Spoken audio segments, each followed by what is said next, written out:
নিজের সংসারের লক্ষ্মীশ্রী বজায় রাখতে পরিপাটি গুছিয়ে সংসার করাটা আমার অভ্যাস। নমস্কার, শুভ সকাল সবাইকে। অনেক স্বাগত আমার পরিবারে। আমি পিঙ্কি ত্রিপুরা থেকে বলছি।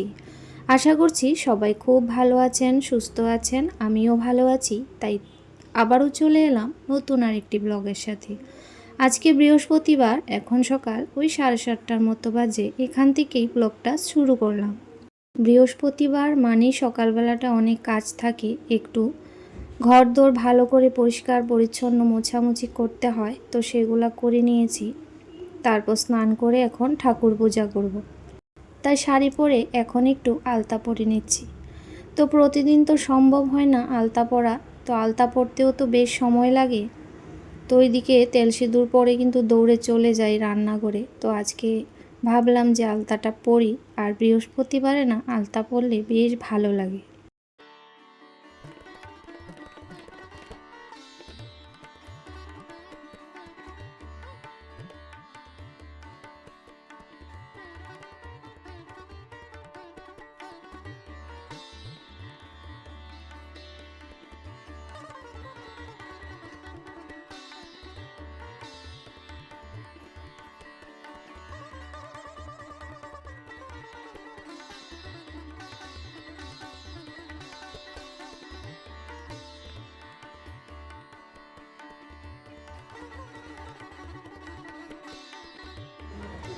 গুছিয়ে কাজ করাটা আমার অভ্যাস। সাজানো গুছানো পরিপাটি সংসার সবারই পছন্দ, কিন্তু সেটা করতে অনেকটাই কিন্তু ধৈর্যের প্রয়োজন।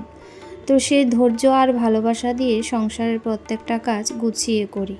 পুজোর আগেই সমস্ত কিছু গুছিয়ে রেখেছি। তো কালকেই তো বাসন কুসন মাজা ঘষা করে রেখে দিয়েছিলাম, তাই ফুল দুব্ব সব কিছু নিয়ে এখন মা লক্ষ্মীর ঘর বসিয়ে পুজো অর্চনা করে নিচ্ছি।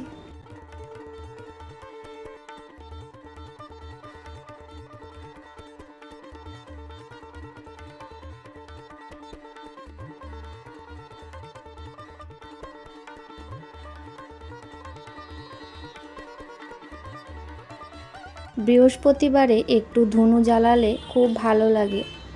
তো প্রত্যেক বৃহস্পতিবারে একটু ধনু জ্বালাই, যদি ছোলাটা থাকে, মানে নারকেলের যেটা ছোবা সেটা। তো সন্ধ্যার সময় একটু জ্বালাতে ভালো লাগে, কিন্তু ওই যে বেশি যখন থাকে না তখন একবারই জ্বালাই। আর গন্ধটা না সারা ঘরে খুবই ভালো লাগে। তো আমার ঠাকুর পূজা দেওয়া হয়ে গেছে।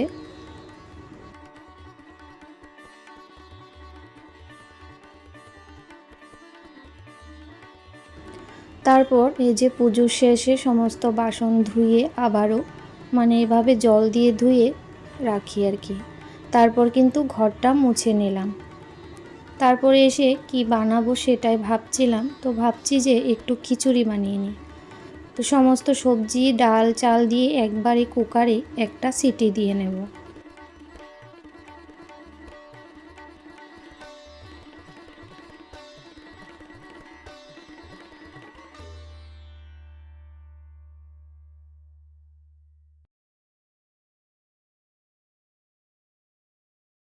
তো ফ্রিজে যা অল্প স্বল্প সবজি ছিল সেগুলো কিন্তু কেটে নিয়েছি।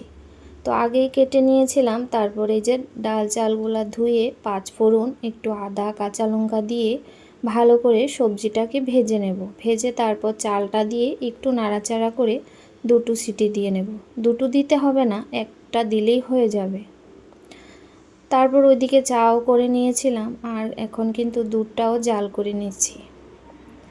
আর ছোট ছেলে আমার খিচুড়ি একদমই খায় না, তো ওকে কী বানিয়ে দেব সেটাও ভাবছিলাম। তো তাড়াহুড়া করে সেটাই বানানো যাবে, মানে কি গোলা রুটি। তো গোলা রুটি তো অনেক দিন ধরে বানাই না, আর সবাই খায় না, সেই জন্য বানানো হয় না। তো ওর জন্য একটা দুটো বানিয়ে দেব। একটু জল দিয়ে ঢাকা দিয়ে রেখেছিলাম, গরম হওয়ার পরে এখন ধনেপাতা ঘি দিয়ে ঢাকনাটা লাগিয়ে নেব। তো এভাবে তাড়াতাড়ির মধ্যে খিচুড়ি খারাপ হয় না, ভালোই লাগে। আর একটু বাদাম নারকেল দিলে তো আরও টেস্ট হতো।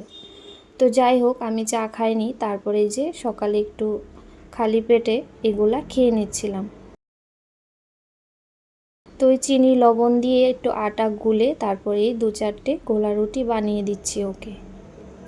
তো গোলা রুটি হলে আবার ও তো খেতে পছন্দ করে, তো সেই জন্যই দেখো দুটো দিলাম, 3টে খেয়েছিল, আর একটা ছিল সেটা আমি পরে খাবো।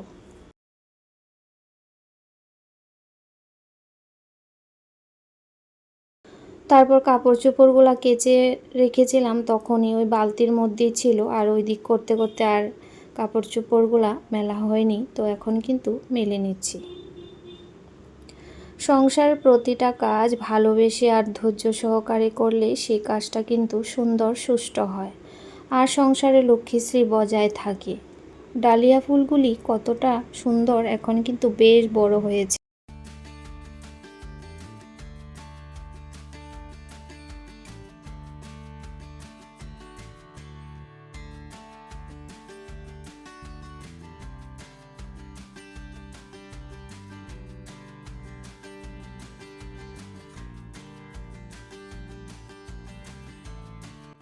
তো তারপর মাসের খরচাগুলো এখন গুছিয়ে নিতে হবে। কাল রাতে দিয়ে গিয়েছিল, তো রাত্রে অনেকটা হয়ে গিয়েছিল বলে ব্যাগের মধ্যেই ছিল, তো কিছুটা রেখে দিয়েছি, বেশ অনেকগুলি কিন্তু ব্যাগের মধ্যে রয়েছে। তো যাই হোক, এগুলা গুছাতেও তো কম সময় এখন লাগবে না, এগুলা কিন্তু এখন গুছিয়ে নেব।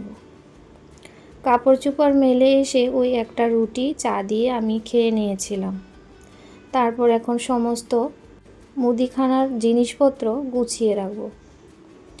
আসলে এই সমস্ত কাজও কিন্তু কম নয়, গুছিয়ে রাখা সমস্ত কিছু, তারপর কৌটাগুলি মুছবো, জায়গায় জায়গার মতো সমস্ত জিনিস রাখবো।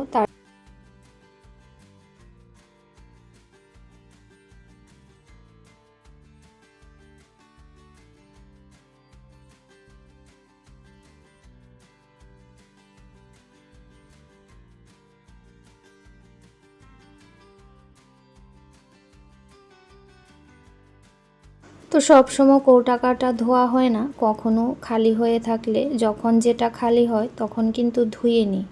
আর এখন তো এই যে ডাল, তারপরে যা কিছু আছে সমস্ত কিছুই কিন্তু কৌটার মধ্যে ভরে কৌটাগুলা উপর থেকে মুছে নেব।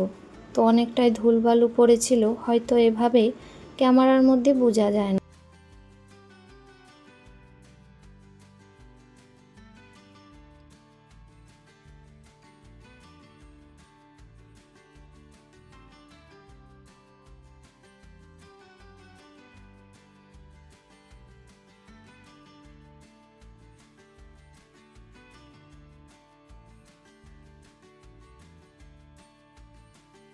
তো সমস্ত মশলার কৌটাগুলো জায়গার মতো গুছিয়ে রেখে দিচ্ছি।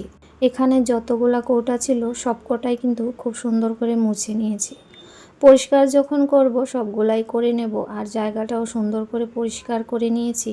তারপর কিন্তু কৌটাগুলা জায়গায় গুছিয়ে রাখছি। যে সকল বন্ধুরা এখনও পর্যন্ত এই মুহূর্তে আমার ভিডিওটি দেখছেন, কোনো অংশ যদি ভালো লাগে চ্যানেলটিকে সাবস্ক্রাইব করে পাশে থাকবেন। যারা অলরেডি কাজটি করে রেখেছেন তাদেরকে অসংখ্য ধন্যবাদ।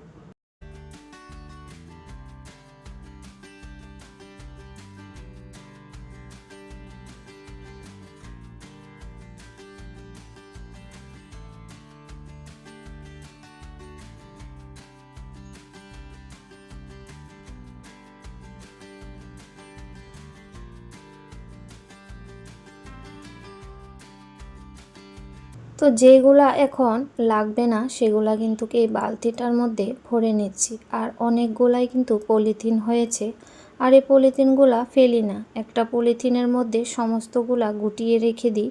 প্রতিদিন একটা একটা লাগে, যখন ওই নোংরা বালতিটার মধ্যে ফেলি এঁঠোকাটা, তো এটার উপরেই পড়ে প্রথমে, আর যেগুলা আছে সেগুলা কিন্তু ওই বালতির মধ্যেই রেখে দিচ্ছি। আর মুড়িটা এখন আমি চালতে পারবো না, পরে রান্নার শেষে চালবো, কারণ এটা নিয়ে এখন বসলে অনেকটাই দেরি হয়ে যাবে।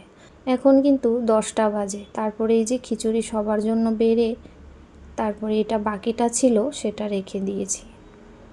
আর আজকে রান্না করব হচ্ছে ডিম, ডালটা ফোড়ন দিয়েছি, আর সাথে একটু বেগুন দিয়ে শুটকির চাটনির মতো করব। তো এই থাকবে আজকের রান্না, আর কালকের কিছুটা চিকেন রয়েছে, তো এইটুকুনি চিকেন এখনও পর্যন্ত আছে। আসলে 1-2 বেলা খেলে তারপর খেতে চায় না, আর আমি তো খাই না, আমার কেন জানি ভালো লাগে না এখন।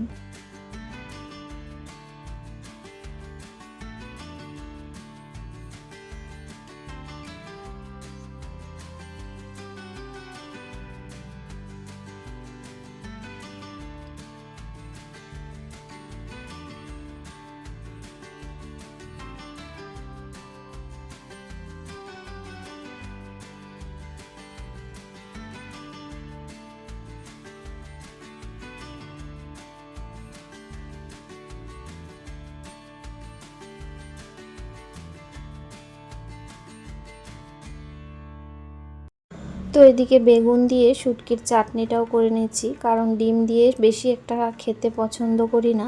শুটকির চাটনিটা হলে বেশ ভালোভাবে খেতে পারবো। আর ডিমের অমলেট, চিকেন তারপর জাল করে নিয়েছিলাম, আর মৌরিগুলা ধুয়েছি, একটু রোদে দিলাম। তো যাই হোক, আজকের মতো ভিডিওটি এখানে শেষ করছি। সবাই খুব ভালো থাকবেন, সুস্থ থাকবেন। আগামী দিন আবারও আসবো নতুন ব্লগে।